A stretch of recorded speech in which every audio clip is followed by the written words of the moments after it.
Hey, what's going on, everybody? Movie Phantom here. And, yeah, got some new releases I want to talk about. So the other night, we're scrolling through Netflix. I remember last year, they talked about Joe Dante had a new movie coming out.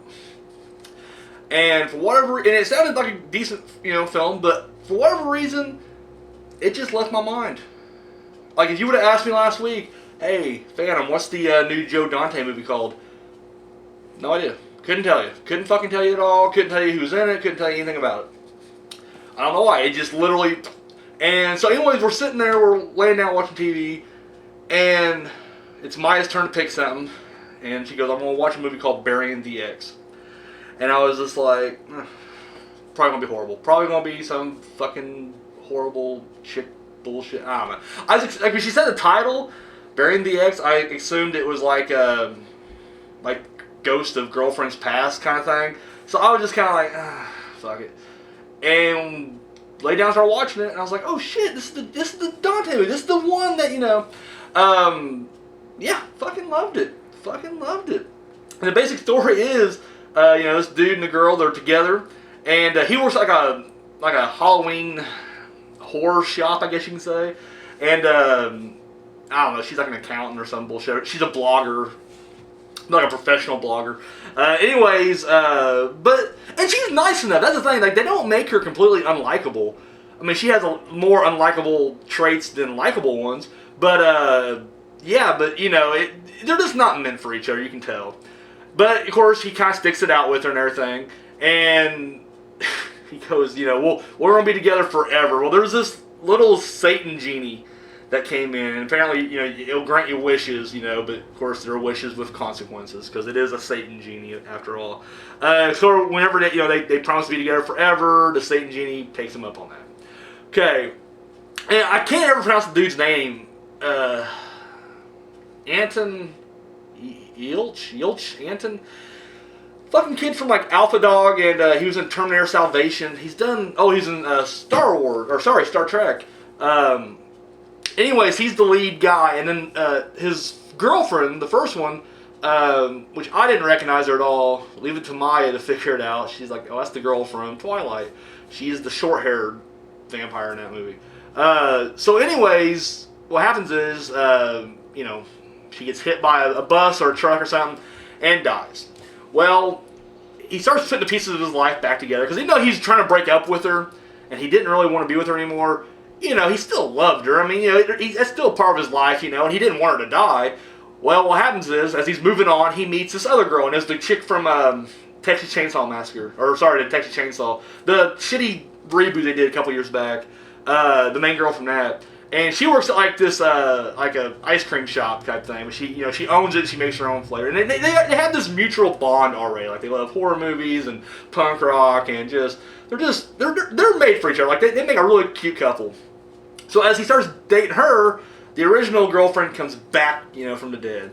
And this is, straight up horror comedy territory. But I really liked it. It was really good. I don't want to say too much. I don't want to give anything away.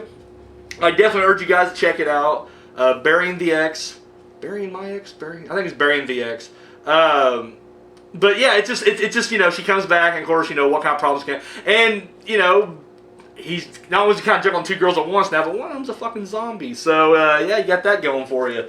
But no, I recommend it. I say check it out. It's really funny. I'm not gonna lie, you watch the Joe Dante movie, and it's like, where's Dick Miller at? Where the fuck's Dick Miller at? And you know what? It doesn't disappoint. He's in it. So I was like, yeah. Because it's not really a Joe Dante movie without Dick Miller in it. So, and dude, he's old. I didn't realize how old he was either. I'm watching, like, oh shit, buddy, you're old.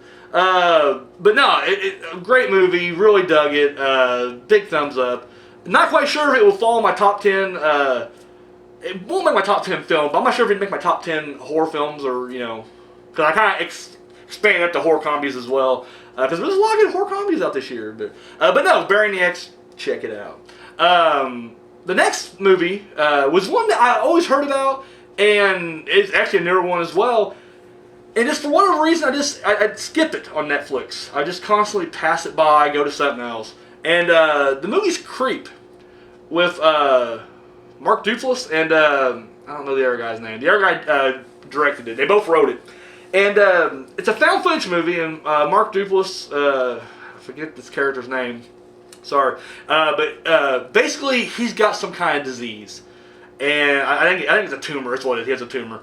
And anyway, he wants to make a video diary, like a, 1 day video diary, for his kid. He has a baby on the way, so he puts an ad on Craigslist, and for someone to film, and of course, the main characters, he comes up with, and they start filming, and of course, the whole time, this guy just comes off as fucking odd and weird and everything else. This movie was, it's a very basic story. Like, it is. I mean, it's a very, the found footage seems realistic in this instance, which I really like that, because I'm sick of found footage movies that are just, it's like, why didn't you just make this theatrical? I mean, I get it, you guys are trying to save money, but it would have been just the same, in fact, you wouldn't have to, I don't know.